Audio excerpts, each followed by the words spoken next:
ओम शांति। आज से हम 7 दिन का कोर्स शुरू कर रहे हैं और इस कोर्स में हम स्वयं को जानेंगे।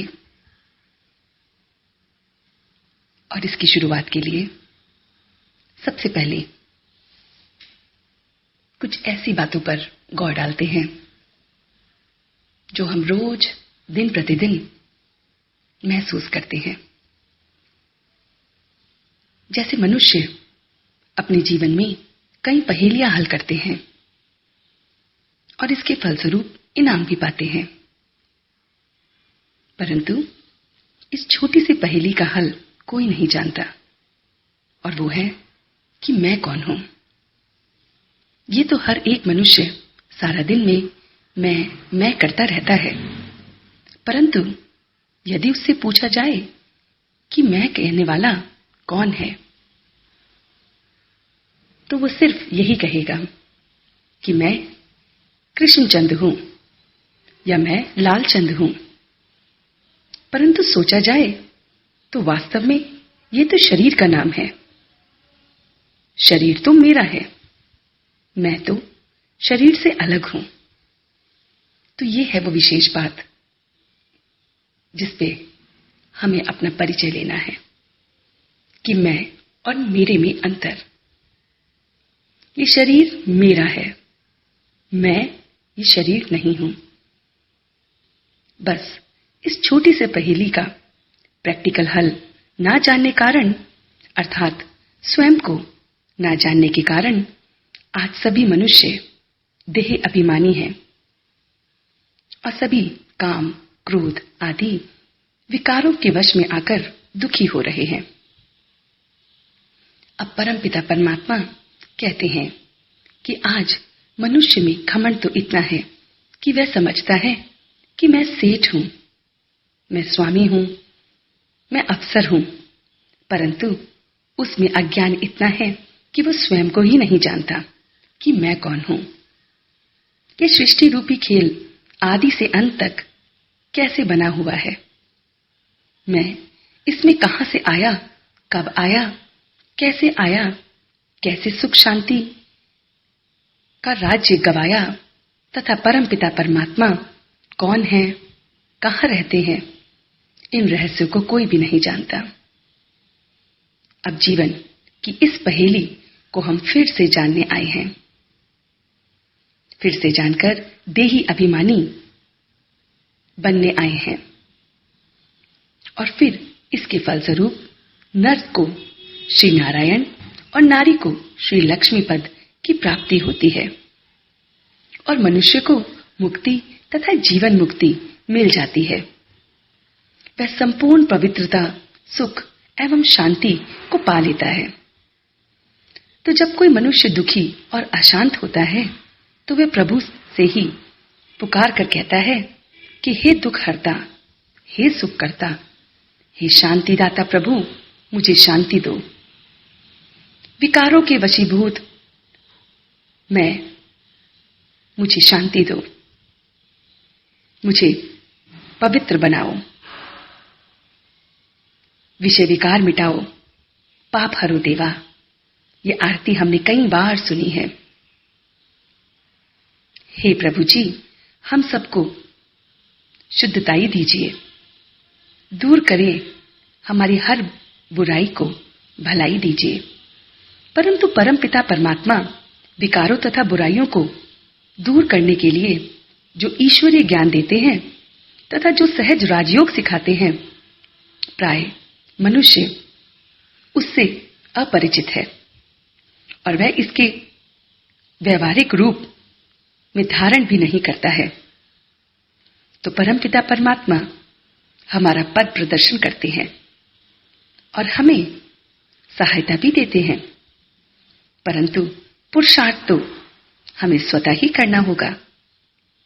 तभी तो हम जीवन में सच्चा सुख और सच्ची शांति प्राप्त करेंगे और श्रेष्ठाचारी बनेंगे।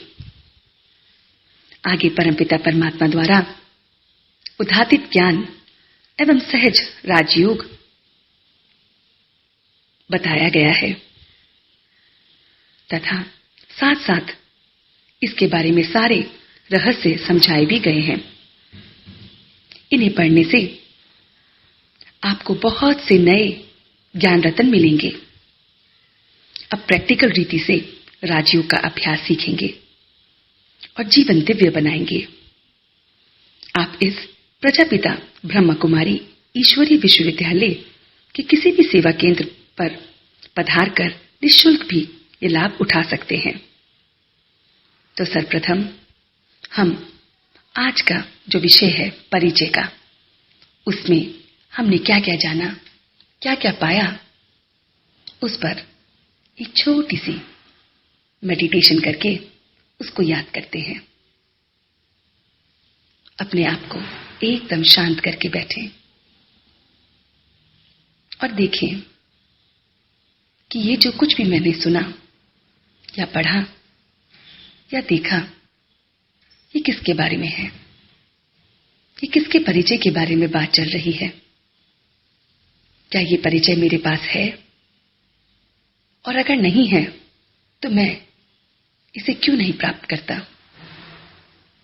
इस परिचय में मुझे क्या लाभ होने वाला है? इस परिचय से मुझे मेरे बारे में ही जानकारी मिलने वाली है कि मैं कौन हूं, ये मेरा शरीर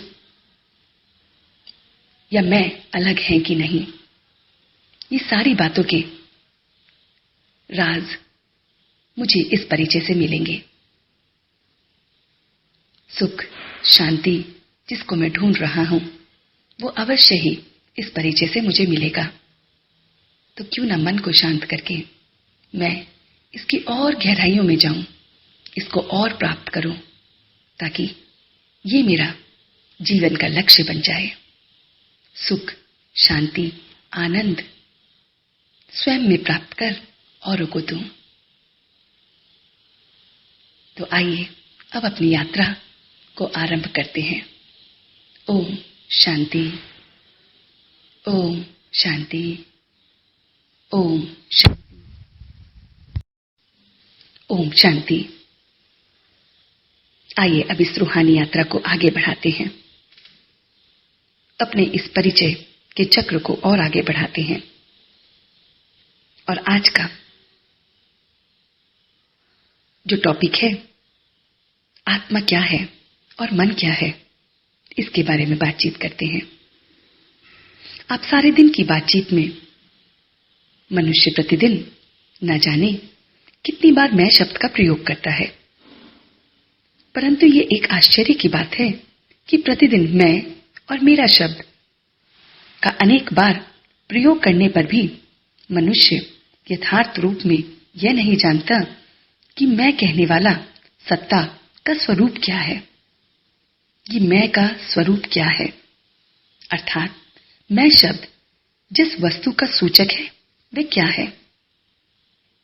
आज मनुष्य ने साइंस द्वारा बड़ी बड़ी शक्तिशाली चीजें तो बना डाली हैं, उसने संसार की अनेक पहेलियों का उत्तर भी जान लिया है, पर वह अनेक जटिल समस्याओं का हल ढूंढ निकालने में खूब लगा हुआ है।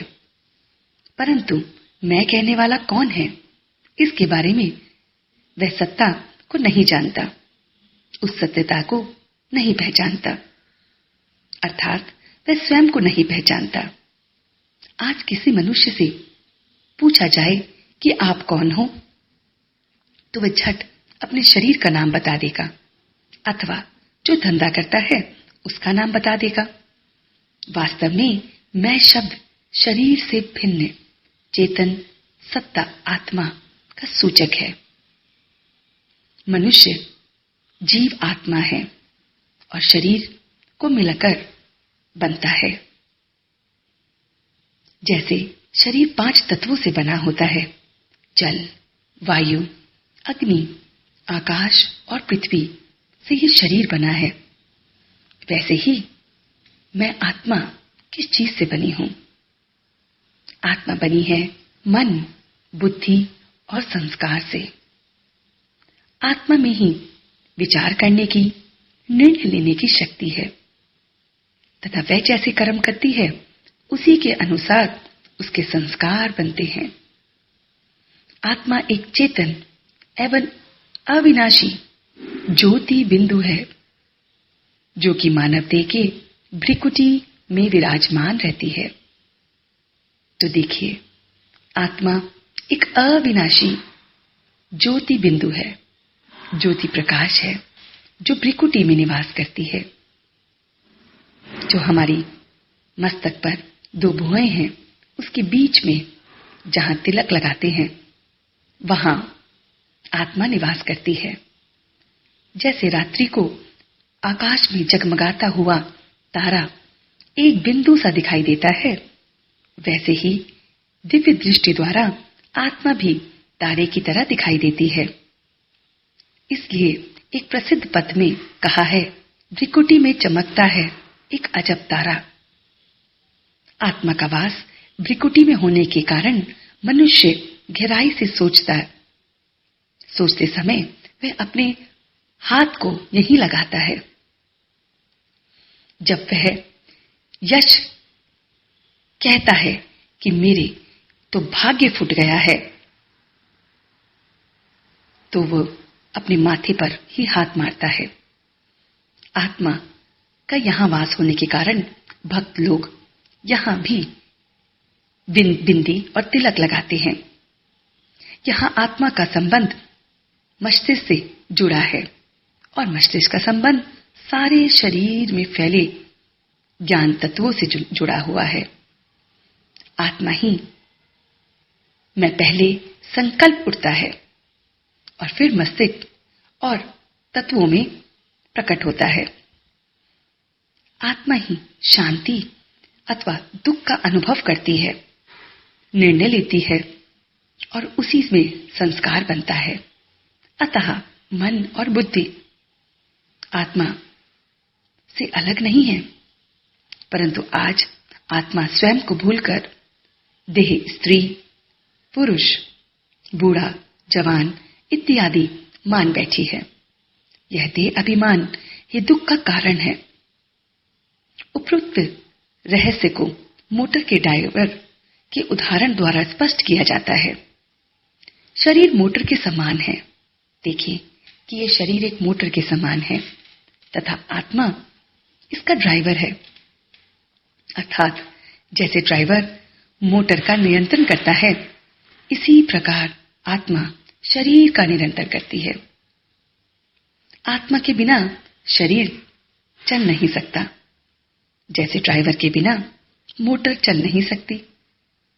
अतः परमपिता परमात्मा कहते हैं कि अपने आप को पहचानने से मनुष्य इस शरीर रूपी मोटर को चला सकता है और अपने लक्ष्य तक पहुंच सकता है। अन्यथा जैसे कि ड्राइवर कार चलाने में निपुण न होने के कारण एक्सीडेंट या दुर्घटना का शिकार बन जाता है और कार उसके यात्रियों को भी चोट लगाती है, इसी प्रकार मनुष्य को अपनी पहचान न होने के कारण स्वयं तो दुखी होता है, अशांत होता है, साथ में अपने संपर्क में आने वाले मित्र संबंधियों को भी दुखी करता है, अशांत करता है। अतः सच्चे सुख व सच्ची शांति के लिए स्वयं को जानना अति अति आवश्यक है। तो आइए इस पूरे मन और आत्मा के परिचय को जानते हैं, अभ्यास में लाते हैं और अपने आप को शांत करके फिर से इसको मन ही मन चिंतन में लाते हैं। तो आइए कुछ पल के लिए जो कुछ मैंने सुना,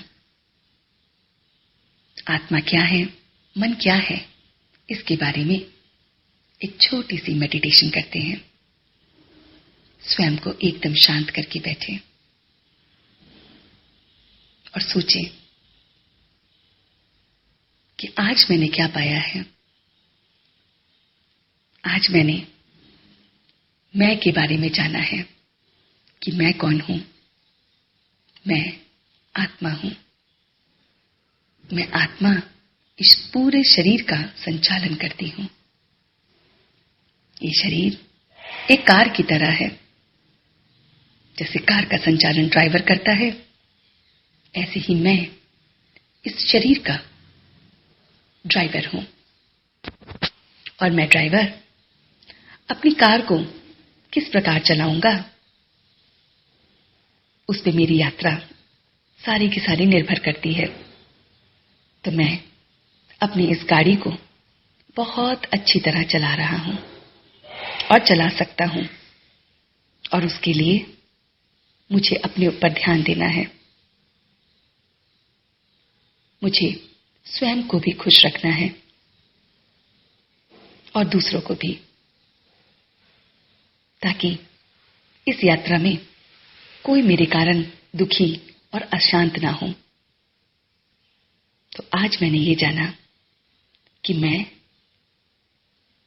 भ्रिकुटी में विराजमान एक ज्योति बिंदु आत्मा हूं, एक चमकता हुआ सितारा हूं, एक पॉइंट ऑफ लाइट हूं जो भ्रिकुटी में विराजमान है, इस पूरे शरीर को चला रही है। और मुझे इस गाड़ी को, अपने आप को बचाना है। मैं आत्मा मन, बुद्धि और संस्कार से बनी हूं। मन में अनगिनत संकल्प आते हैं, निर्णय लेती है बुद्धि, और अच्छे और बुरे निर्णय पे संस्कार बन जाता है। तो मेरा प्रत्येक संस्कार मुझ पर निर्भर करता है। तो मुझे अपनी इस गाड़ी को बहुत अच्छी तरह चलाना है। मुझे अपने ऊपर कार्य करना है। मैं और मेरे में भेद देखना है। मैं आत्मा मेरे इस शरीर को चलाती हूं। मैं और मेरा अलग अलग है। मैं आत्मा भ्रिकुटी के मध्य में चमकता हुआ सितारा, मन, बुद्धि और संस्कार से बना, स्वयं को संतुष्ट, सुखी, शांत रखकर दूसरों को अनुभव करा सकती हूं। तो आज के इस परिचय में आइए अपने आप को और गहराई तक समझेंगे। ओम शांति, ओम शांति, ओम शांति, ओम शांति। आज के इस दूसरे दिन हम अपनी यात्रा को 3 लोक कौन से हैं, शिव का धाम कौन सा है, वहां से शुरू करेंगे। मनुष्य आत्माएं मुक्ति अथवा पूर्ण शांति की शुभ इच्छा तो करती हैं, परंतु उन्हें यह मालूम नहीं है कि मुक्ति धाम अथवा शांति धाम है कहां। इसी प्रकार परम प्रिय परमात्मा शिव से मनुष्य आत्माएं मिलना तो चाहती हैं और उसी याद भी करती हैं, परंतु उन्हें मालूम नहीं है कि वह पवित्र धाम कहां है, जहां से हम सभी मनुष्य आत्माएं सृष्टि रूपी रंगमंच पर आई हैं। उस प्यारे देश को सभी भूल गई हैं और वापस भी जाना नहीं चाहती। और वापस कैसे पहुंचना है ये भी नहीं जानती। साकार मनुष्य लोक सामने दिखता है, अर्थात साकार मनुष्य लोक जिसमें इस समय हम हैं। इस समय इसमें सभी आत्माएं हड्डी, मांस आदि का स्थूल शरीर लेकर कर्म करती हैं और उसका फल सुख और दुख के रूप में भोगती हैं तथा जन्म मरण के चक्कर में भी आती हैं। इस लोक में संकल्प, ध्वनि और कर्म तीनों हैं। इसे ही 5 तत्वों की सृष्टि अथवा कर्म क्षेत्र भी कहते हैं। यह सृष्टि आकाश तत्व के अंश मात्र में है। इसे सामने त्रिलोक के चित्र में उल्टे वृक्ष के समान के रूप में दिखाया गया है।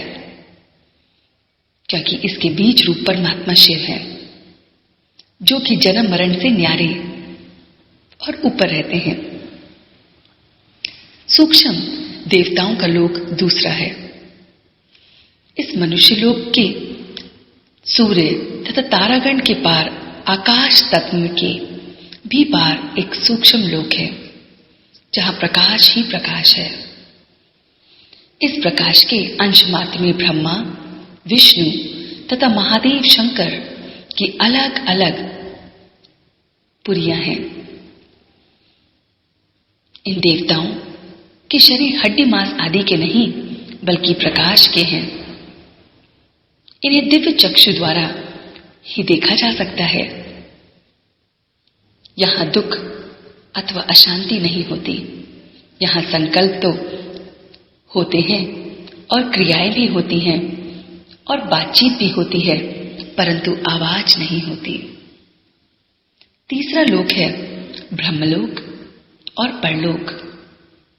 इन पुरियों के ऊपर भी पार एक और लोक है, जिसे हम ब्रह्मलोक, परलोक, निर्वाण धाम, मुक्ति धाम, शांति धाम, शिवलोक इत्यादि नामों से याद किया करते हैं।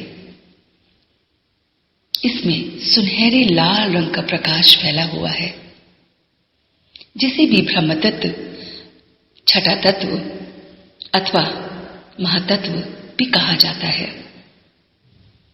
इसके अंश मात्र ही में ज्योति बिंदु आत्माएं मुक्ति की अवस्था में रहती हैं। यहां हरेक धर्म की आत्माएं के संस्थान हैं।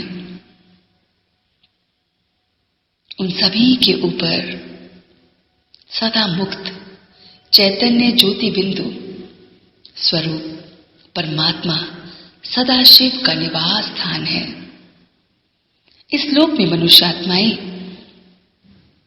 कल्प के अंत में सृष्टि का महाविनाश होने के बाद अपने अपने कर्मों का फल भोगने तथा पवित्र होकर ही यहां पहुंचती हैं।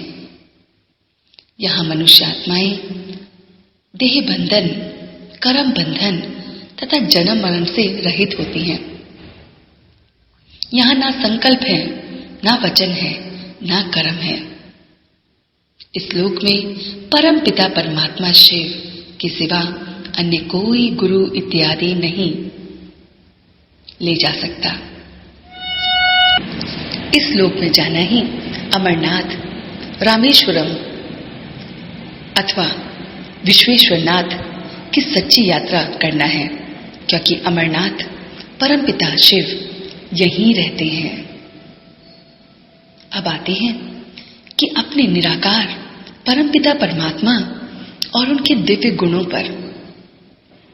प्राय सभी मनुष्य परमात्मा को हे पिता, हे दुखहर्ता और सुख करता प्रभु, ओ हेवनली गॉडफादर इत्यादि संबंध सूचकों के शब्दों से याद करते हैं। परंतु यह कितने आश्चर्य की बात है कि वे जिसे पिता कहकर पुकारते हैं, उसका सत्य और स्पष्ट परिचय उन्हें नहीं है और उसके साथ उनका सच्ची और अच्छी रीति स्नेह और संबंध भी नहीं है। परिचय और स्नेह ना होने के कारण परमात्मा को याद करते समय भी उनका मन नहीं टिकता है। उनका मन एक ठिकाने पर नहीं टिकता। इसलिए उन्हें परमपिता परमात्मा से शांति तथा सुख का जो जन्म सिद्ध अधिकार प्राप्त होना चाहिए, वो प्राप्त नहीं होता है। वे ना तो परमपिता परमात्मा के मधुर मिलन का सच्चा सुख अनुभव कर सकते हैं, ना उससे लाइट, प्रकाश और माइट शक्ति को प्राप्त कर सकते हैं, और ना ही उनके संस्कारों तथा जीवन में कोई विशेष परिवर्तन ही आ पाता है। इसलिए हम यहाँ उस प्यारे परम पिता परमात्मा का संक्षिप्त परिचय दे रहे हैं कि स्वयं उन्होंने ही लोक कल्याण हमें समझाया है और अनुभव कराया है और अब भी करा रही हैं। तो सबसे पहले आता है परमपिता परमात्मा का दिव्य नाम और उनकी महिमा। परमपिता परमात्मा का नाम शिव है। शिव का अर्थ है कल्याणकारी। परमपिता परमात्मा शिव ही ज्ञान का सागर है, शांति का सागर है, आनंद एवं प्रेम का सागर है। वही पतितों को पावन करने वाला, मनुष्य मात्र को शांति धाम तथा सुख धाम की राह दिखाने वाला गाइड है। विकारों तथा काल के बंधन से छुड़ाने वाला लिबरेटर है और सभी प्राणियों पर रहम करने वाला मर्सीफुल है। मनुष्य मात्र तो मुक्ति और जीवन मुक्ति का अति और अथवा गति और सदगति का वरदान देने वाले भी एकमात्र वही है। वह दिव्य बुद्धि के दाता और दिव्य दृष्टि के वरदाता भी हैं। मनुष्य आत्माओं को ज्ञान रूपी सौम अथवा अमृत पिलाना तथा अमरपद का वरदान देने वाले भी एक ही हैं और तभी वे सोमनाथ और अमरनाथ इत्यादि नामों से भी पुकारे जाते हैं। वह जन्म मरण से सदा मुक्त, सदा एक रस, सदा जगती ज्योति, सदा शिव है। तो हमने देखा कि वो हमारा परमात्मा जिसका दिव्य नाम शिव है, वो हमारा प्रेम का सागर, सुख का सागर, आनंद का सागर, हमारा गाइड, हमारा लिबरेटर, मर्सीफुल, वो हमारा बाबा शिव है। अब हम आते हैं परमपिता परमात्मा का दिव्य रूप एक ज्योति बिंदु के समान दिए की लौ जैसा है। वह रूप अति निर्मल, स्वर्ण में लाल और मनमोहक है। उस दिव्य ज्योतिर्मय रूप को दिव्य चक्षु द्वारा ही देखा जा सकता है और दिव्य बुद्धि द्वारा ही अनुभव किया जा सकता है। परमपिता परमात्मा के इस ज्योति बिंदु रूप की प्रतिमाएं भारत में शिवलिंग के नाम से पूजी जाती हैं और उन्हें अवतरण की याद में महाशिवरात्रि भी मनाई जाती है। अब हम उस परमात्मा के निराकार का अर्थ समझते हैं। लगभग सहित सभी धर्मों में जो अनुयायी हैं वो परमात्मा को निराकार, इनकॉर्पोरल मानते हैं, परंतु इस शब्द से वे यह अर्थ लेते हैं कि परमात्मा का कोई भी आकार नहीं है। अब परमपिता परमात्मा शिव कहते हैं कि ऐसा मानना भूल है। वास्तव में निराकार का अर्थ है कि परमपिता परमात्मा साकार नहीं है, अर्थात ना तो उनका मनुष्य जैसा स्थूल शारीरिक आकार है, ना देवी देवताओं जैसा सूक्ष्म शारीरिक आकार है, बल्कि उनका रूप अशरीरी और ज्योति बिंदु के समान है। बिंदु को तो निराकार ही कहेंगे। अतः यह एक आश्चर्यजनक बात है कि परमपिता परमात्मा तो सूक्ष्म आदि सूक्ष्म एक ज्योति कर्ण है, परंतु आज लोग प्रायः कहते हैं कि वह कण कण में रहते हैं। तो आज की इस यात्रा में इस दूसरे दिन हमने देखा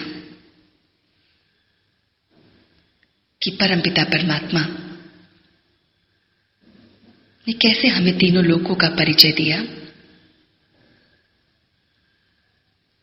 साकार मनुष्य लोक जहां हम रहते हैं, सूक्ष्म देवताओं का लोक, जहां प्रकाश का आकार है, जहां ब्रह्मा, विष्णु और महेश रहते हैं, और उसके बाद ब्रह्मलोक, परलोक, जहां शिव रहते हैं। यही सदाशिव का स्थान है। फिर परमात्मा निराकार है। वो हम सब बच्चों को लाइट और माइट देने वाले हैं। परमात्मा का नाम शिव है, जो कल्याणकारी है। शिव का अर्थ है कल्याणकारी। वो हमारा गाइड, लिबरेटर, सब कुछ है। परमात्मा का दिव्य रूप ज्योति बिंदु है। अति निर्मल, स्वर्ण में लाल और मनमोहक है। ज्योति बिंदु, जिसे हम शिवलिंग के रूप में पूजते हैं। और परमात्मा निराकार है, क्योंकि वो बिंदु है। तो आज हमने परमात्मा के बारे में जाना, उनके नाम के बारे में जाना, उनके लोक के बारे में जाना, उनके गुणों के बारे में जाना। आज हम इस यात्रा को मन ही मन चिंतन करेंगे और इसका अनुभव लेंगे। ओम शांति, ओम शांति, ओम शांति, ओम शांति। आज अपनी इस जर्नी में हम अपने तीसरे दिन सर्व आत्माओं का पिता परम पिता एक है और निराकार है, इस बात का चर्चा करेंगे। प्राय लोग ये नारा तो लगाते थे कि हिंदू, मुस्लिम, सिख, ईसाई सभी आपस में हैं भाई भाई। परंतु वे सभी आपस में भाई भाई कैसे हैं? यदि वो भाई भाई हैं, तो उन सभी का एक पिता कौन है, इसे वे नहीं जानते थे। देह की दृष्टि से वे तो सभी भाई भाई हो नहीं सकते, क्योंकि उनके माता पिता अलग अलग हैं। लेकिन आत्मिक दृष्टि से सभी एक परम पिता परमात्मा की संतान होने के नाते भाई भाई हैं। यहाँ सभी आत्माओं के एक पिता परम पिता परमात्मा का परिचय दिया गया है। इस स्मृति में स्थित होने से राष्ट्रीय एकता हो सकती है।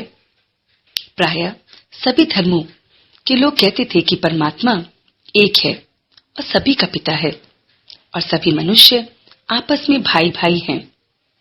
परंतु प्रश्न उठता है कि वह पारलौकिक परम पिता कौन है जिसे सभी मानते हैं? आप देखेंगे कि भले ही हर एक धर्म के स्थापक अलग अलग हैं, परंतु हर एक धर्म में अनुयायी निराकार ज्योति स्वरूप परम पिता परमात्मा शिव की प्रतिमा, शिवलिंग को किसी न किसी प्रकार से मान्यता दी गई है। भारतवर्ष में तो स्थान स्थान पर परम पिता परमात्मा शिव के मंदिर हैं और भक्तजन ओम नमः शिवाय तथा तुम ही हो माता, तुम ही पिता हो इत्यादि शब्दों से गायन व पूजन भी करते हैं। और फिर शिव को श्री कृष्ण तथा श्री राम इत्यादि देवों ने भी उनका पूजन किया है। परंतु भारत में ही नहीं, लेकिन दूसरे धर्मों में भी लोगों ने इसको बहुत माना है। यहाँ सामने दिए गए चित्र में दिखाया है कि शिव का स्मृति चिन्ह सभी धर्मों में है। अमरनाथ, विश्वनाथ, सोमनाथ, पशुपतिनाथ इत्यादि मंदिरों में भी परमपिता परमात्मा शिव के ही सिमरन चिन्ह हैं। गोपेश्वर तथा रामेश्वर के मंदिर में भी शिव श्री कृष्ण तथा श्री कृष्ण और राम से ही पूज्य हैं। विक्रमादित्य ने भी शिव की ही पूजा की है। मुसलमानों के मुख्य तीर्थ मक्का में भी एक इसी प्रकार का आकार का पत्थर है, जिसे कि सभी मुसलमान यात्री बड़े प्यार से व सम्मान से चूमते हैं। उसे वे संगे असहद कहते हैं। ये संगे असवद और इब्राहिम तथा मोहम्मद द्वारा उनकी स्थापना हुई मानते हैं। परंतु आज वे भी इस रहस्य को नहीं जानते कि उनके धर्म में प्रतिमा पूजा की मान्यता क्यों नहीं है और वह इस आकार वाले पत्थर की स्थापना क्यों की गई और उनके यहाँ इसे प्यार व सम्मान से चूमने की प्रथा क्यों चली आ रही है। इटली में कई रोमन कैथोलिक ईसाई भी इसी प्रकार की प्रतिमा को ढंग से पूजते हैं। ईसाइयों के धर्म स्थापक ईसा ने तथा सिखों के धर्म स्थापक नानक जी ने भी परमात्मा को निराकार ज्योति ही माना है। यहूदी लोग तो परमात्मा को यहोवा नाम से पुकारते हुए दिखाए गए हैं, जिसका अर्थ है शिवा। जापान में भी बौद्ध रूप में, बौद्ध धर्म में कई अनुयायी इसी प्रकार से एक प्रतिमा को अपने सामने रखकर उस कंप पर अपना मन एकाग्र करते हैं। परंतु समयानंतर में सभी धर्मों के लोग यह भूल गए कि शिवलिंग सभी मनुष्य आत्माओं के परमपिता परमात्मा का सिमरन चिन्ह है।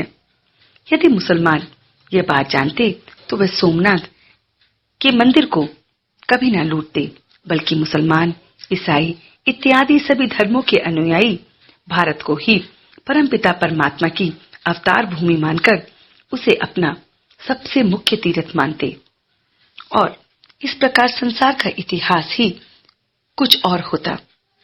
परंतु एक पिता को भूलने के कारण संसार में लड़ाई झगड़े, दुख तथा कलेश हुआ और सभी अन्यथा वह कंगाल बन गए। तब परमपिता परमात्मा और उनके दिव्य कर्तव्य सामने आए। सामने परमपिता परमात्मा ज्योति बिंदु के रूप में है। उस द्वारा समझाया गया है कि कलयुग के अंत में धर्मग्लानि अथवा अज्ञान रात्रि के समय शिव सृष्टि का कल्याण करने के लिए सबसे पहले 3 सूक्ष्म देवता ब्रह्मा, विष्णु और शंकर को रचते हैं और इस कारण शिव त्रिमूर्ति कहलाते हैं। 3 देवताओं की रचना करने के बाद वह स्वयं इस मनुष्य लोक में एक साधारण एवं वृद्ध भक्त के तन में अवतरित होते हैं, जिनका नाम वे प्रजापिता ब्रह्मा रखते हैं। प्रजापिता ब्रह्मा द्वारा ही परमात्मा शिव मनुष्य आत्माओं को पिता, शिक्षक तथा सद्गुरु के रूप में मिलते हैं और सहज गीता ज्ञान तथा सहज राजयोग सिखाकर उनकी सद्गति करते हैं, अर्थात उन्हें जीवन मुक्ति देते हैं। शंकर द्वारा कलयुगी सृष्टि का महाविनाश है। इस कलयुगी सृष्टि में अंत में प्रजापिता ब्रह्मा द्वारा सतयुगी देवी सृष्टि की स्थापना के साथ प्रजापिता ब्रह्मा ने परमपिता परमात्मा शिव पुरानी आसुरी सृष्टि के महाविनाश की तैयारी भी शुरू कर देते हैं। परमात्मा शिव शंकर के द्वारा ये विज्ञान गर्वित तथा विपरीत बुद्धि अमेरिकन लोगों तथा यूरोप वासियों को प्रेर कर उस पर उनके द्वारा एटम बम और हाइड्रोजन बम और मिसाइल तैयार करते हैं, जिन्हों की महाभारत में मुसल तथा ब्रह्माशास्त्र कहा जाता है। इस ब्रह्मास्त्र से इधर वे भारत में विदेह अभिमानी, धर्म भ्रष्ट और विपरीत बुद्धि वाले लोगों को पारस्परिक युद्ध के लिए प्रेरित करते हैं। विष्णु की 4 भुजाओं से 2 भुजाओं श्री नारायण की और 2 भुजाएं श्री लक्ष्मी की प्रतीक होती हैं। ये विष्णु हमारा पालना करते हैं। शंख उनका पवित्र वचन अथवा ज्ञान कोश है की निशानी है। सुदर्शन चक्र आत्मा स्व के तथा सृष्टि चक्र के ज्ञान का प्रतीक है। कमल पुष्प संसार में रहते हुए पवित्र रहने की सूचक है और गदा माया का अपने 5 विकारों पर विजय का चिन्ह है।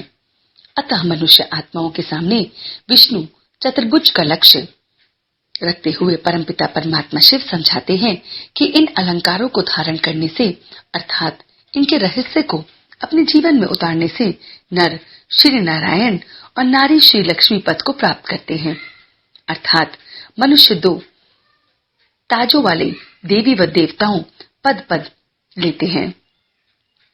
इन 2 ताजों से एक ताज तो प्रकाश का ताज है अर्थात क्राउन ऑफ लाइट है, जो कि पवित्रता और शांति का प्रतीक है। दूसरा रतन जड़ित सोने का ताज है, जो संपत्ति अथवा सुख का अथवा राज्य भाग्य का सूचक है। इस प्रकार प्रजापिता ब्रह्मा द्वारा हमें परमपिता परमात्मा शिव सतयुगी तथा त्रेतायुगी पवित्र दैवी सृष्टि की पालना के संस्कार भरते हैं, जिससे फलस्वरूप ही सतयुग में श्री लक्ष्मी और श्री नारायण तथा सूर्यवंश के अन्य राजा प्रजा पालन का कार्य करते हैं और त्रेता युग में सीता और श्री राम और अंत चंद्रवंशी राजा राज्य करते हैं। मालूम रहे कि वर्तमान समय परमपिता परमात्मा प्रजापिता ब्रह्मा द्वारा तथा तीनों देवताओं द्वारा उपयुक्त तीनों कर्तव्य करा रहा है। अब हमारा कर्तव्य है कि परमपिता परमात्मा शिव तथा प्रजापिता ब्रह्मा से अपने आत्मिक संबंध जोड़कर पवित्र बने और पवित्र बनने का पुरुषार्थ करें व सच्चे वैष्णव बने। मुक्ति और जीवन मुक्ति के ईश्वरीय जन्म सिद्ध अधिकार को पूरा पुरुषार्थ करें। परमात्मा का दिव्य अवतरण किस प्रकार से हुआ, ये देखते हैं। शिव का अर्थ है कल्याणकारी। परमात्मा का यह नाम इसलिए है कि वह धर्म ग्लानि के समय जब सभी मनुष्य आत्माएं 5 विकारों से के कारण दुखी, अशांत, पतित और भ्रष्टाचारी बन गई हैं, तब उनको पुनः पावन तथा संपूर्ण सुखी बनाने के लिए कल्याणकारी शिव कल्याणकारी कर्तव्य करते हैं। शिव ब्रह्मलोक में निवास करते हैं और वे कर्मभ्रष्ट और धर्मभ्रष्ट संसार का उद्धार करने के लिए ब्रह्मलोक से नीचे उतरकर एक मनुष्य के शरीर का आधार लेते हैं। परमपिता शिव के इस अवतरण अथवा दिव्य एवं अलौकिक जन की पुनीत स्मृति को शिवरात्रि तथा शिव जयंती का त्योहार मनाया जाता है। परमपिता शिव जो साधारण एवं वृद्ध मनुष्य के तन में अवतरित होते हैं, उनको वे परिवर्तन के बाद प्रजापिता ब्रह्मा नाम देते हैं। उन्हीं की याद में शिव की प्रतिमा के सामने उनका वाहन नंदीगण दिखाया जाता है, क्योंकि परमात्मा स्वयं आत्माओं के माता पिता हैं, इसलिए वे किसी माता के गर्भ से जन्म नहीं लेते हैं, बल्कि ब्रह्मा के तन में सन्निवेश ही उनका दिव्य जन्म व अवतरण होता है। अजन्मा परमात्मा शिव के दिव्य जन्म की रीति बड़ी ही न्यारी है। परमात्मा शिव किसी पुरुष के बीज से अथवा किसी माता के गर्भ से जन्म नहीं लेते हैं, क्योंकि वह तो स्वयं ही सबके माता पिता हैं, मनुष्य सृष्टि के चेतन बीज रूप में है, जन्म मरण तथा कर्म बंधन से रहित हैं। अतः वह साधारण मनुष्य के वृद्धावस्था वाले तन में प्रवेश करते हैं। इसे ही परमात्मा शिव का दिव्य जन्म तथा अवतरण भी कहा जाता है, क्योंकि जिन और जिस तन में वे प्रवेश करते हैं वह एक जन्म मरण तथा कर्म बंधन के चक्कर में आने वाली मनुष्य आत्मा है और शरीर भी उनका ही है। वह परमात्मा अपना शरीर नहीं लेते हैं। अतः हमने देखा कि जब सृष्टि माया अर्थात काम, क्रोध, लोभ, मोह, अहंकार 5 विकारों के पंजे में फंस जाती है, तब परमपिता परमात्मा शिव जो कि आवागमन के चक्कर से मुक्त हैं, मनुष्य आत्माओं को पवित्रता, सुख, शांति का वरदान देने के लिए, माया के पंजे से छुड़ाने के लिए वे ही सहज ज्ञान और राजयोग की बातें सिखलाते हैं और सभी आत्माओं को परम धाम ले जाते हैं, जहां मुक्ति और जीवन मुक्ति का वरदान देते हैं। शिवरात्रि का त्योहार फागुन मास में आता है, जो कि विक्रमी संवत का अंतिम मास होता है। उस समय कृष्ण पक्ष की चतुर्दशी होती है और पूर्ण अंधकार होता है। इसके पश्चात शुक्ल पक्ष का आरंभ होता है और कुछ ही दिनों बाद नया संवत आरंभ होता है। अतः रात्रि की तरह फागुन की कृष्ण चतुर्थी भी आत्माओं को ज्ञान, अंधकार, विकार अथवा आसुरी लक्षणों की पराकाष्ठा के अंतिम चरण का बोधक है। इसके पश्चात आत्माओं का शुक्ल पक्ष अथवा नया कल प्रारंभ होता है, अर्थात अज्ञान और दुख के समय का अंत होकर पवित्र तथा सुख का समय शुरू होता है। परम पिता परमात्मा अवतरित होकर अपने ज्ञान, योग तथा पवित्रता द्वारा आत्माओं में आध्यात्मिक जागृति उत्पन्न करते हैं और इसी महत्व के फलस्वरूप भक्त लोग शिवरात्रि को जागरण करते हैं। इस दिन मनुष्य उपवास, व्रत आदि करते हैं। उपवास उप निकट और वास मतलब रहना, निकट रहना इसका अर्थ है। तो वास्तविकता में हमें परमात्मा के समीप रहना है। अब परमात्मा से युक्त होने से ही पवित्रता का वरण लेना जरूरी है। बहुत से लोग शिव और शंकर को एक ही मानते हैं, परंतु वास्तव में इन बातों में भिन्नता है। आप देखते हैं कि दोनों की प्रतिमा अलग अलग आकार वाली होती है। शिव की प्रतिमा अंडाकार अथवा अंगुष्ठाकार होती है, जबकि महादेव शंकर की प्रतिमा शारीरिक आकार वाली होती है। यहाँ इन दोनों का अलग अलग परिचय, जो कि प्रजापिता ब्रह्मा द्वारा परमपिता परमात्मा शिव ने अब स्वयं हमें समझाया है तथा अनुभव कराया है, स्पष्ट किया है। महादेव शंकर यह ब्रह्मा और विष्णु की तरह सूक्ष्म शरीरधारी, इन्हें महादेव कहा जाता है, परंतु इन्हें परमात्मा नहीं कह सकते। वे ब्रह्मा देवता और विष्णु देवता के सूक्ष्म लोक में शंकरपुरी में वास करते हैं। ब्रह्मा देवता और विष्णु देवता की तरह यह भी परमात्मा शिव की रचना है। वह केवल महाविनाश का कार्य करते हैं। स्थापना और पालना के कर्तव्य इनके कर्तव्य नहीं है। और परमपिता परमात्मा शिव एक चेतन ज्योति बिंदु है और इनका अपना सूक्ष्म कोई स्थूल शरीर नहीं है। यह परमात्मा है। यह ब्रह्मा, विष्णु और शंकर के लोक अर्थात सूक्ष्म लोक, देवलोक से भी परे ब्रह्मलोक मुक्तिधाम में रहते हैं। यह ब्रह्मा, विष्णु और शंकर के भी रचयिता अर्थात त्रिमूर्ति हैं। यह ब्रह्मा, विष्णु और शंकर द्वारा महाविनाश और विष्णु द्वारा विश्व का पालन करा के विश्व का कल्याण करते हैं। शिव का जन्मोत्सव रात्रि में क्यों होता है? रात्रि वास्तव में अज्ञान, तमोगुण अथवा पापाचार की निशानी है। अतः द्वापर युग और कलयुग के अंत में रात्रि कहा जाता है। कलयुग के अंत में जबकि साधु, सन्यासी, गुरु, आचार्य इत्यादि सभी मनुष्य पतित और दुखी होते हैं और अज्ञान निद्रा में सोए पड़े हुए हैं, जब धर्म की ग्लानि होती है, जब ये भारत विषय विकारों के कारण वैशाल्य बन जाता है, तब पतित पावन परमपिता परमात्मा शिव इस सृष्टि में दिव्य जन्म लेते हैं और इसलिए अन्य सबका जन्मोत्सव तो जन्मदिन के रूप में मनाया जाता है, परंतु परमात्मा शिव के जन्मदिन को शिवरात्रि, बर्थ नाइट भी कहा जाता है।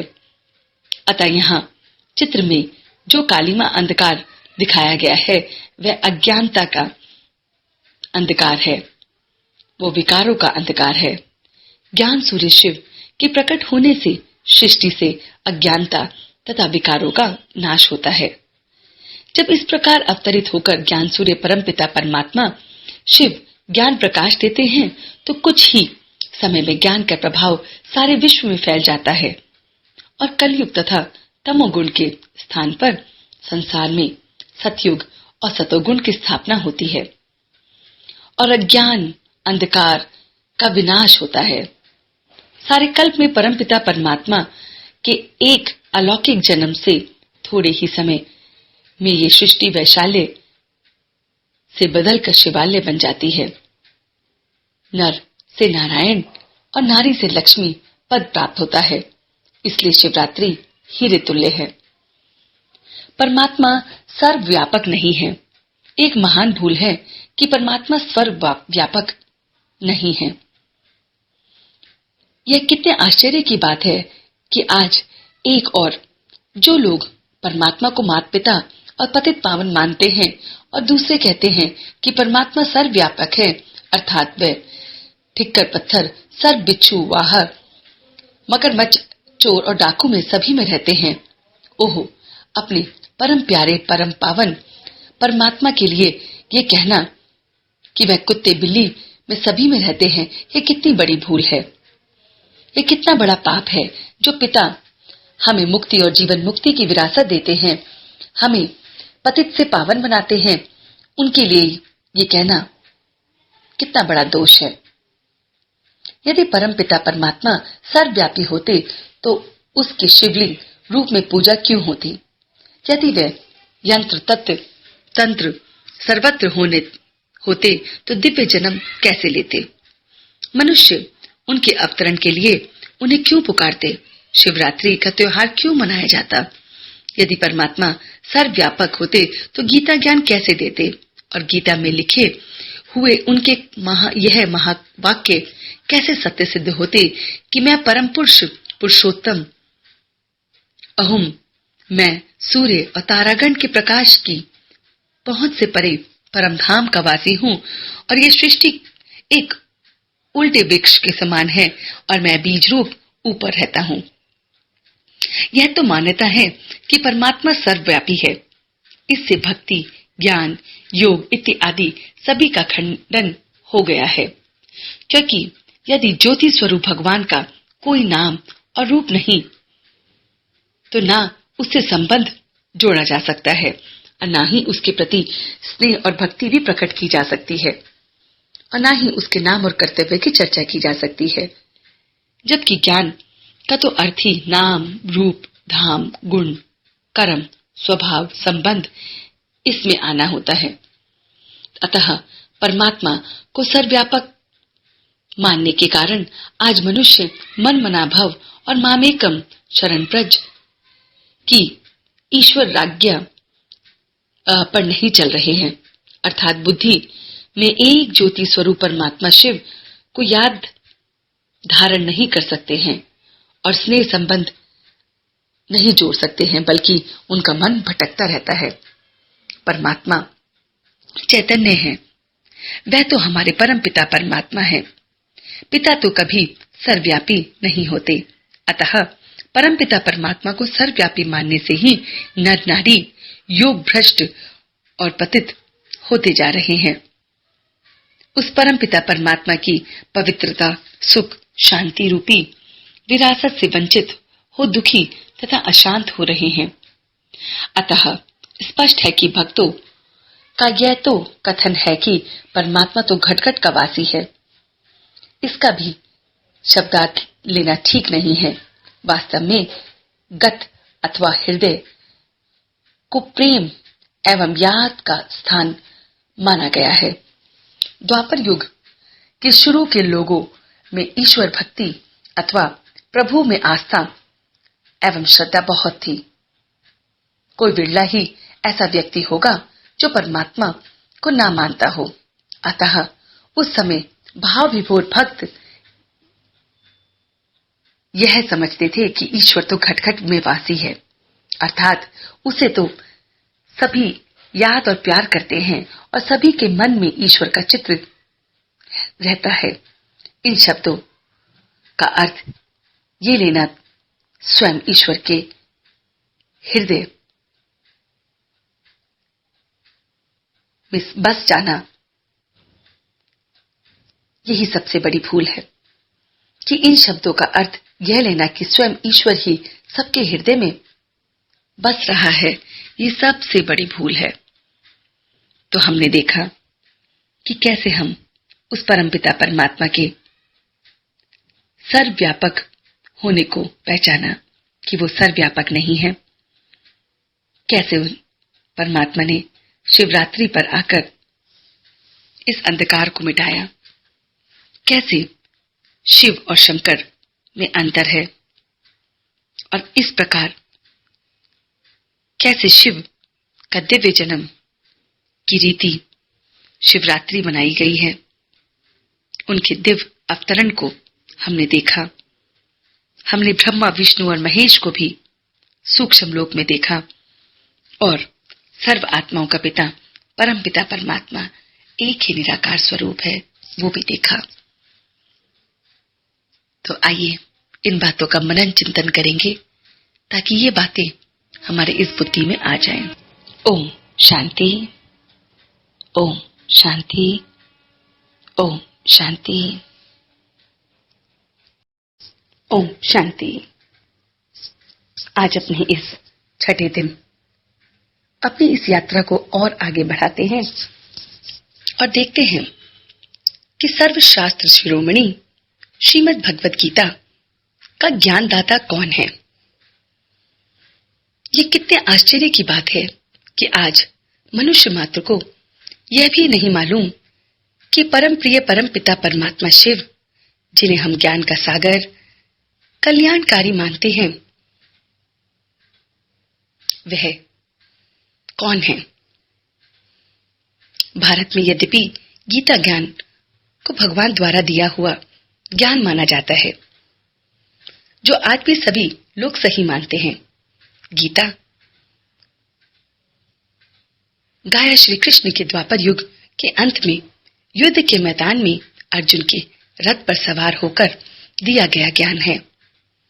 गीता ज्ञान द्वापर युग में नहीं दिया गया था, बल्कि संगम युग पर दिया गया है। ये बात बहुत ही अद्भुत है कि वास्तव में गीता ज्ञान निराकार परमपिता परमात्मा शिव ने दिया है, और फिर गीता ज्ञान से सतयुग में श्री कृष्ण का जन्म हुआ है। अतः गोपेश्वर परमपिता शिव श्री कृष्ण के भी पारलौकिक पिता हैं और गीता श्री कृष्ण की माता है। यह तो सभी जानते हैं कि गीता ज्ञान दे लिखा उपदेश पृथ्वी पर धर्म की पुनः स्थापना का उपदेश है। गीता में भगवान ने स्पष्ट कहा है कि मैं अधर्म का विनाश तथा सतयुग की स्थापना करने के लिए आता हूं। अतः भगवान ने अवतरित होने तथा गीता ज्ञान देने के बाद जो धर्म की तथा देवी संभाल वाले संप्रदाय की पुनः स्थापना करी है, परंतु सभी जानते हैं और मानते हैं कि द्वापर युग के बाद तो कलयुग की शुरुआत हुई थी, तो धर्म की अधिक हानि हुई और मनुष्य का स्वभाव तमोर प्रधान अथवा आसुरी हो गया है। तो भगवान ने गीता ज्ञान द्वापर युग में नहीं बल्कि इस समय लिखी है। क्या गीता ज्ञान देने के बाद अधर्म का युग प्रारंभ हुआ? स्पष्ट यह है कि उनका विवेक इस प्रश्न को का उत्तर न शब्द से ही देगा। भगवान ने अवतरण होने के बाद कलयुग का प्रारंभ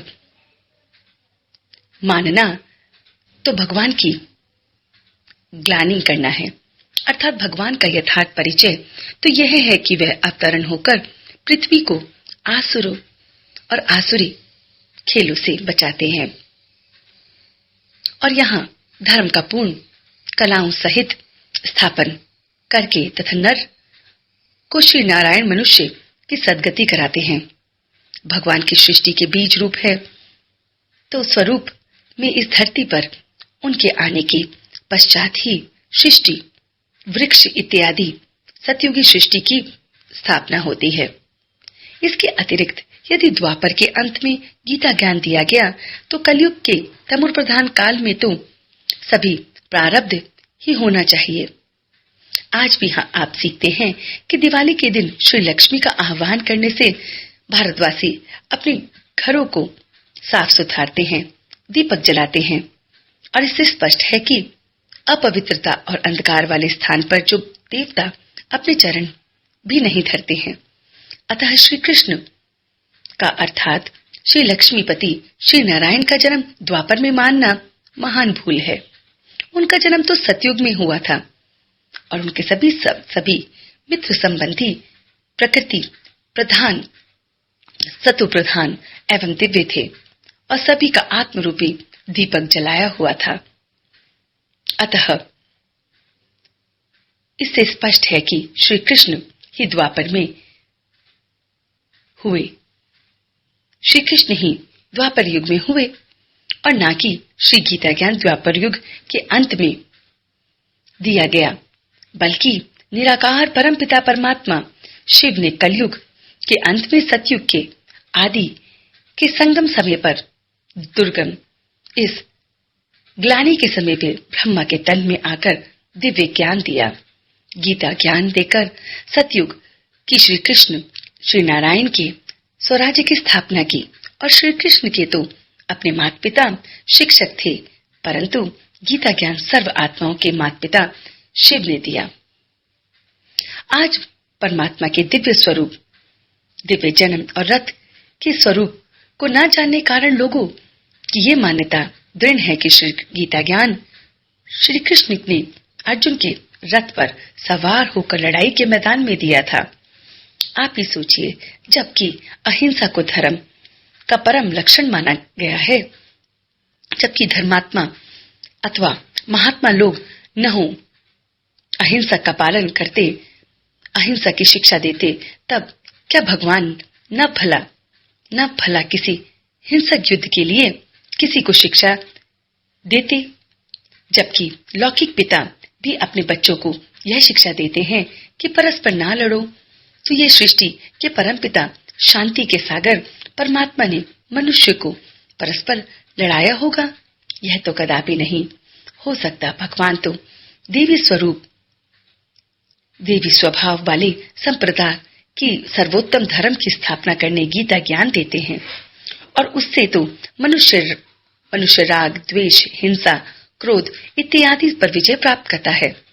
अतः वास्तविकता यह है कि निराकार परमपिता परमात्मा शिव ने इस सृष्टि पर, शिष्य रूपी कर्म क्षेत्र पर, कुरुक्षेत्र पर प्रजापिता ब्रह्मा के शरीर रूपी रथ के पर सवार होकर माया अर्थात विकारों पर युद्ध किया।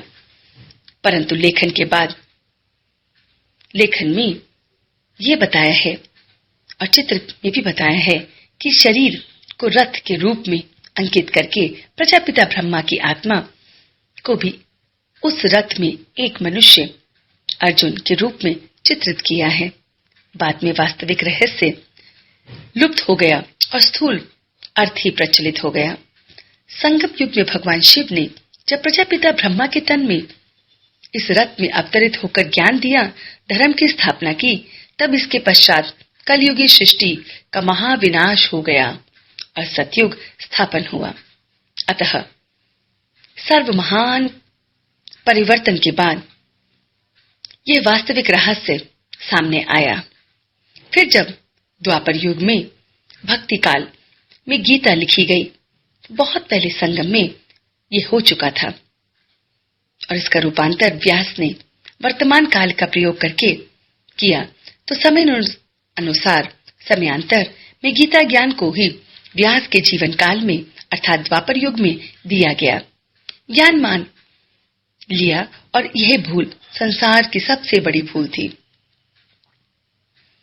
अब गीता ज्ञान निराकार शिव परमपिता परमात्मा ने दिया, जो श्री कृष्ण के भी पारलौकिक पिता हैं। सभी धर्मों के अनुयायी ने परम पूज्य तथा इसके एकमात्र सद्गति दाता और राज्य भाग्य देने वाले एक शिव ही हैं। हम शिव जयंती मनाते हैं, गीता जयंती नहीं मनाते। गीता जयंती को शिव जयंती के रूप में भी मानते हैं। वह एक ज्योति रूप निराकार परमपिता परमात्मा शिव से योग युक्त होकर पावन बन जाते हैं और उससे सुख शांति की पूर्ण विरासत लेते हैं। परंतु आज उपयुक्त सर्वोत्तम रहस्यों को न जानने के कारण गीता माता के पिता सर्वमान्य निराकार परमपिता शिव के स्थान पर गीता पुत्र श्री कृष्ण देवता का नाम लिख दिया है और जिसके कारण ये अनर्थ हो रहा है। आज फिर से उपयुक्त रहस्य को जानकर परमपिता शिव से योग युक्त होने से पुनः इस भारत में श्री कृष्ण अथवा श्री लक्ष्मी नारायण का सुखदायी स्वराज स्थापन हो चुका है और हो रहा है। इसमें ही और सौंदर्य के प्रभाव के कारण आज मनुष्य को घर जैसा अनुभव नहीं होता। एक मामूली कारण से घर का पूरा वातावरण बिगड़ जाता है। अब मनुष्य की वफादारी पर दाग लग चुका है। नैतिक मूल्य उसके स्तर से काफी गिर चुके हैं।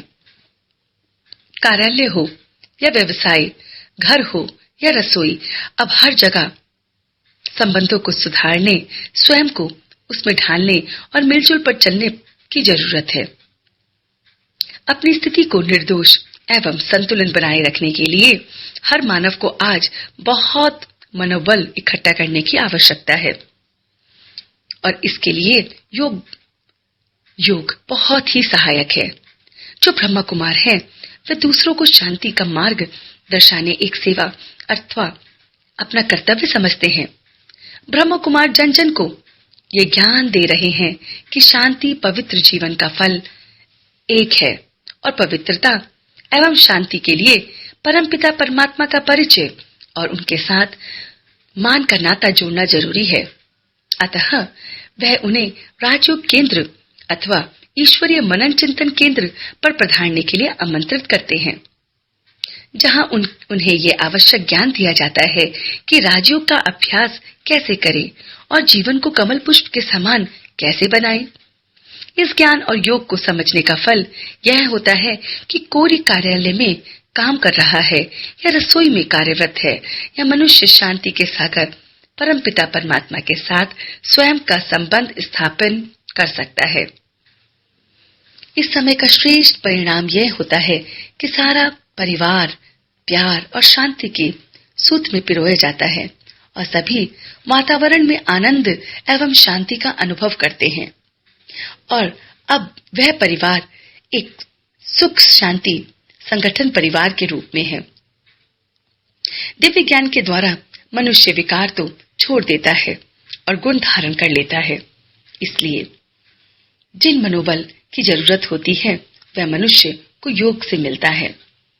इस प्रकार मनुष्य अपने जीवन को कमल पुष्प के समान बनाने में लग जाता है। कमल की यह विशेषता है कि वो जल में रहते हुए भी जल से न्यारा और प्यारा रहता है। हालांकि कमल के अन्य संबंधी जैसे कमल ककड़ी, कमल डोडा इत्यादि, परंतु फिर भी कमल उन सभी के से ऊपर उठकर रहता है। इसी प्रकार हमें अपने संबंधियों और मित्रजनों के बीच में रहते हुए भी न्यारा और मोहजीत बनना है। कुछ लोग कहते हैं कि गृहस्थ में ऐसा होना असंभव है, परंतु हम देखते हैं कि अस्पताल में नर्स अनेक बच्चों की संभाल करती है लेकिन मोह रहित होती है। इसी प्रकार हमें चाहिए कि परमपिता परमात्मा के इस यज्ञ में अपने व्यवहार को बदले। एक न्यायाधीश भी खुशी या गम के निर्णय सुनाता है, परंतु वह स्वयं को प्रभावहीन नहीं होने देता। ऐसे ही हम सुख और दुख की परिस्थिति में साक्षी होकर रहें और सहज राजयोग सीखने की आवश्यकता है। संपूर्ण स्थिति को प्राप्त करने के लिए शीघ्र ही आध्यात्मिकता और उन्नति प्राप्त करने के लिए मनुष्य को राजयोग के अंतर और निरंतर अभ्यास की आवश्यकता है। अतः चलते फिरते कार्य व्यवहार करते वे परमात्मा की स्मृति में स्मृत होने की जरूरत है। यद्यपि निरंतर योग से बहुत लाभ है और निरंतर योग द्वारा ही मनुष्य सर्वोत्तम अवस्था को प्राप्त करता है, तद्यपि विशेष रूप से योग में बैठना आवश्यक है। इसलिए चित्र में दिखाया है कि परमात्मा को याद करते समय हम बुद्धि सब तरफ से हटाकर एक ज्योति बिंदु परमात्मा शिव से जुटानी चाहिए। मन चंचल होने के कारण काम, क्रोध, लोभ, मोह, अहंकार अथवा शास्त्र और गुरु की तरफ भागता है, लेकिन अभ्यास के द्वारा इसको हम एक परमपिता परमात्मा की याद में स्थित कर सकते हैं। अतः देह सहित देह के सर्व संबंधों को भूलकर आत्म रूप में स्थित होना, बुद्धि में ज्योति बिंदु परमात्मा शिव की स्नेह युक्त स्मृति को जगाना, यही राजयोग है। कई मनुष्य योग तो बहुत कठिन समझते हैं। वे कई प्रकार के हाथ क्रियाएं और प्राणायाम करते हैं, लेकिन वास्तव में योग अति सहज है।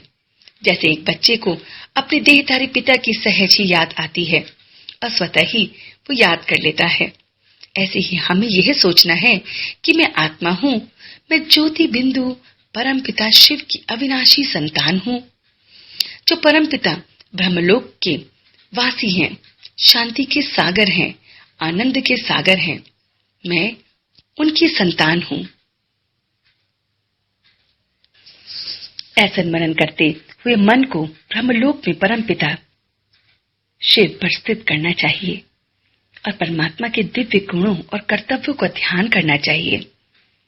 जब मन में इस प्रकार की स्मृति में स्थित होना बहुत ही सहज हो जाता है, तब सांसारिक संबंधों अथवा वस्तुओं का आकर्षण अनुभव नहीं होता।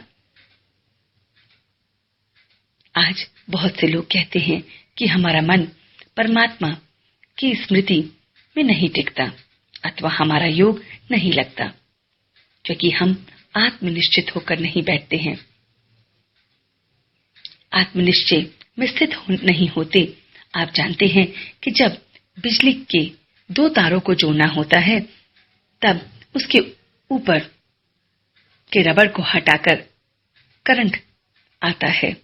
इसी प्रकार यदि कोई निज देह के भान को भूलकर परमात्मा को याद करता है, तो तभी उससे उसका तार जुड़ता है। दूसरी बात यह है कि वे परमात्मा को नाम रूप से न्यारा और सर्वव्यापक मानते हैं। वे मन को कोई ठिकाना भी नहीं दे सकते, परंतु अब तो ये स्पष्ट है कि परमात्मा का दिव्य नाम शिव है, दिव्य रूप ज्योति बिंदु और दिव्य धाम परम धाम है। अतः मन का ठिकाना बहुत सहज हो जाता है। तीसरी बात यह है कि उन्हें परमात्मा के साथ अपने घनिष्ठ संबंध का परिचय नहीं है, इसी कारण उन्हें वो याद नहीं रहता।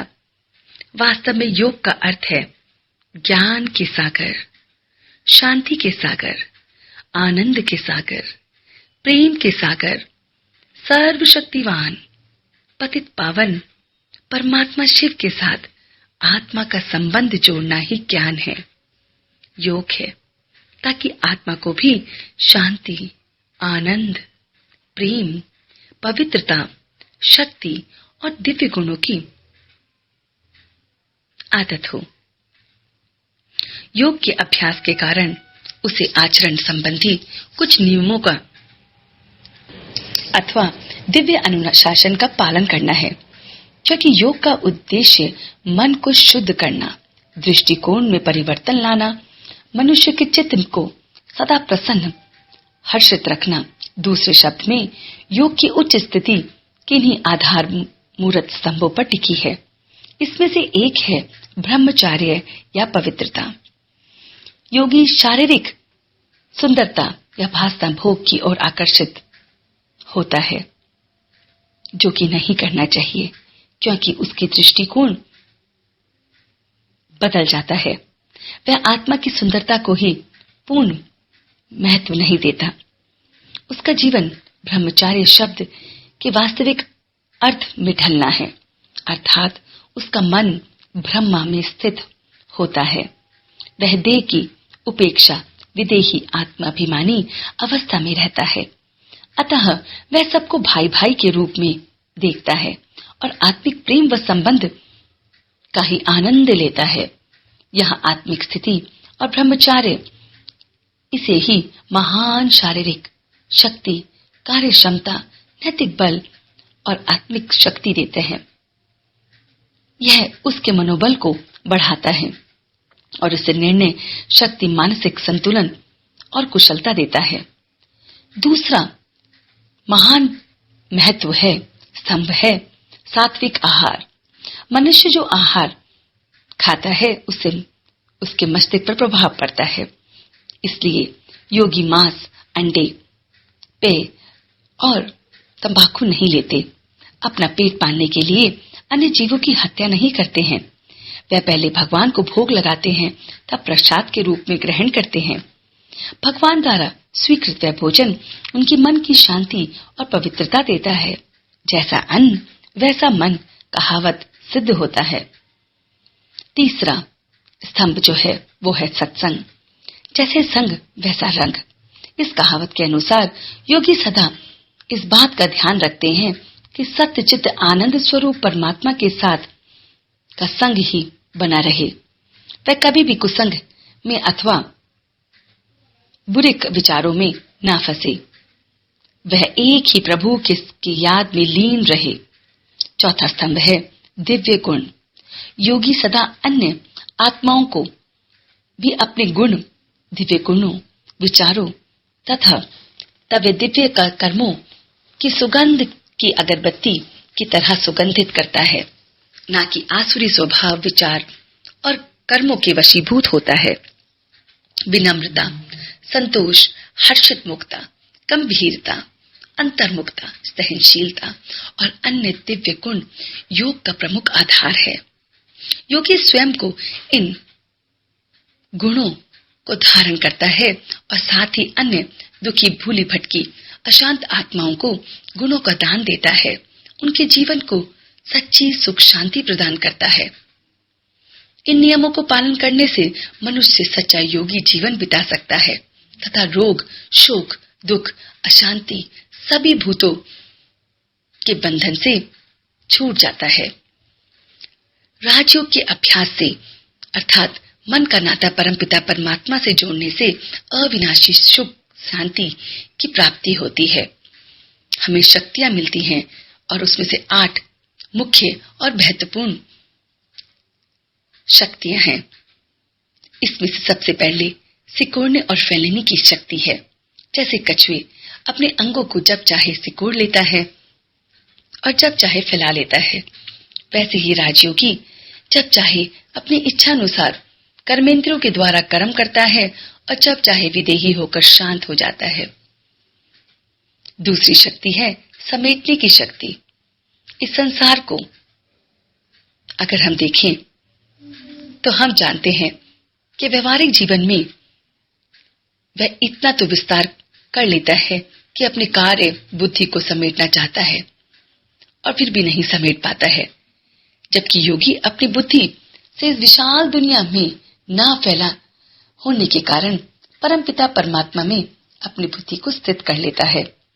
वह कलियुगी संसार से अपनी बुद्धि और संकल्पों का विस्तार व पेटी समेटकर सदा अपने घर परम धाम में चलने के लिए तैयार होता है। तीसरी शक्ति है सहन शक्ति। जैसे वृक्ष पर पत्थर मारने से वो हमें मीठा फल देता है और उपकार करने वाले पर भी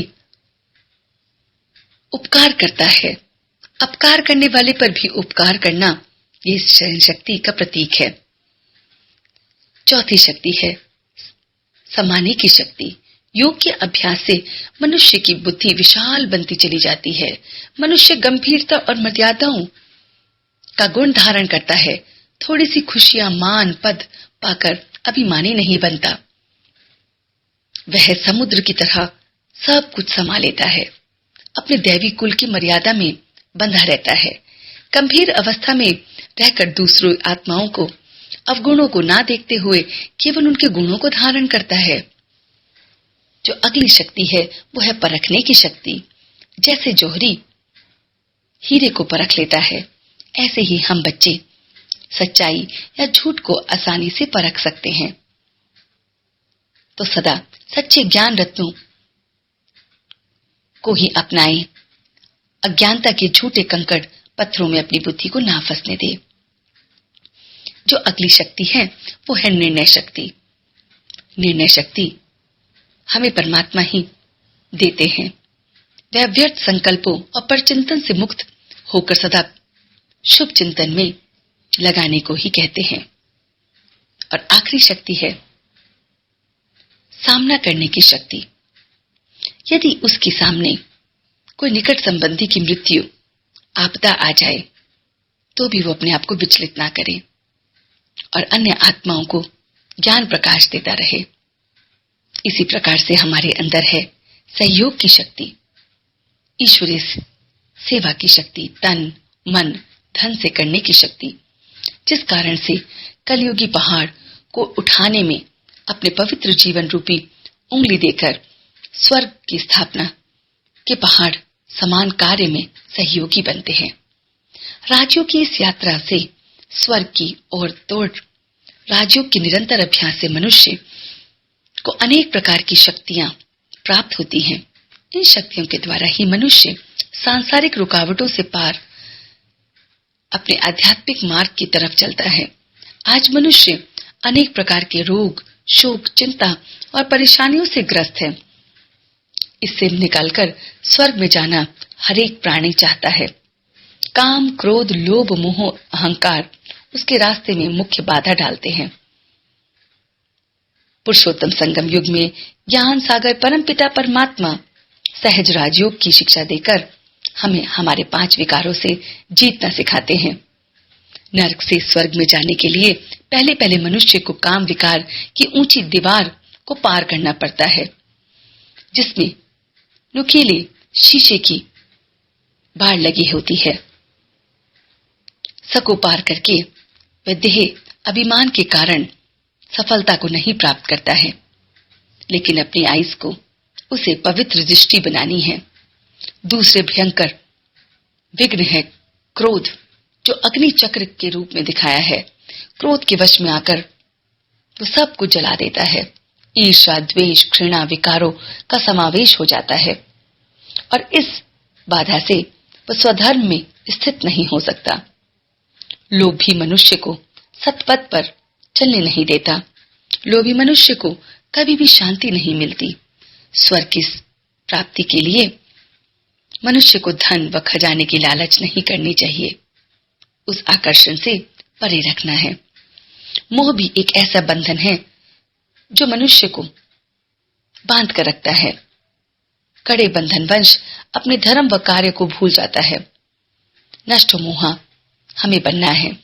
इस मोह के जाल से भी बाहर निकलना है। अहंकार भी मनुष्य की उन्नति में बाधा डालता है। अहंकारी मनुष्य कभी भी परमात्मा के निकट नहीं पहुंच सकता। अहंकार के वश मनुष्य पहाड़ की ऊंची चोटी से गिरकर सब कुछ चकनाचूर कर देता है। अतः स्वर्ग में जाने के लिए अहंकार पर भी जीत पानी है। अतः याद रहे कि इन विकारों पर विजय प्राप्त करके मनुष्य से देवता बनना ही हमारा लक्ष्य है। वरना हर एक व्यक्ति के मरने के बाद जो ये देख रहे हैं वह स्वर्गवासी हुआ, ये सरसा गलत है। यदि हर कोई मरने के बाद स्वर्ग जा रहा होता है तो जन्म संख्या कम होनी चाहिए। स्वर्ग में भीड़ होती ही नहीं है। मृतक के संबंधी मातम नहीं मनाते हैं।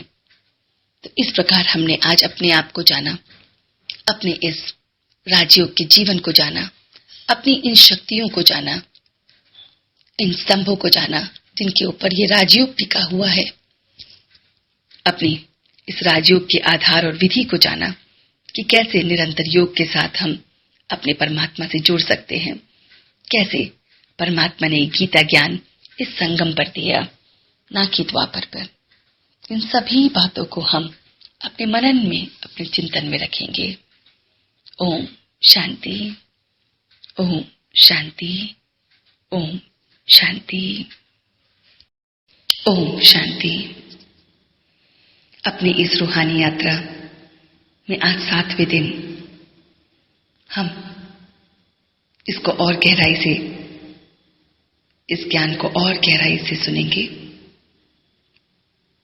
आज हम इस पद प्रदर्शनी में जो ईश्वरीय ज्ञान व सहज राजयोग लिपि वृद्ध किया गया है, उसकी विस्तार पूर्वक शिक्षा प्रजापिता ब्रह्मा कुमारी ईश्वरीय विश्वविद्यालय में दी जाती है। इसके बारे में चर्चा करेंगे। ऊपर जो चित्र अंकित किया गया है वह उसकी मुख्य शिक्षा स्थान तथा मुख्य कार्यालय का है। इस ईश्वरीय विश्वविद्यालय की स्थापना परम प्रिय परमपिता परमात्मा ज्योतिबिंद शिव ने 1937 में सिंध में की थी। 1937 में सिंध में की थी। परमपिता परमात्मा शिव परमधाम अर्थात ब्रह्मलोक से अवतरित होकर एक साधारण एवं वृद्ध मनुष्य के तन में प्रविष्ट हुए थे, क्योंकि किसी मानवीय मुख का प्रयोग किए बिना निराकार परमात्मा अन्य किसी रीति से ज्ञान देते। ज्ञान एवं सहज राजयोग के द्वारा सतयुग की स्थापनार्थ ज्योतिबिंदु शिव का जिस मनुष्य के तन में दिव्य प्रवेश अथवा दिव्य जन्म हुआ, उस मनुष्य को उन्होंने प्रजापिता ब्रह्मा यह अलौकिक नाम दिया।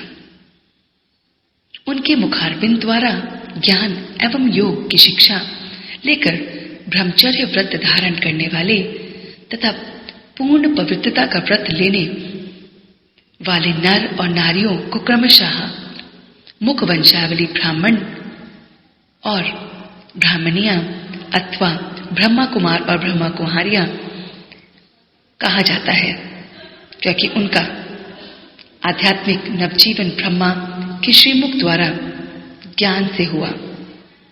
परमपिता शिव तो त्रिकालदर्शी हैं और वह तो उनके जन्म जन्मांतर की जीवन कहानी को जानते थे कि यह ही सतयुग के आरंभ में पूज्य श्री नारायण थे और समन्वतार के कलाएं कम होते होते अब इस अवस्था को प्राप्त हुए थे।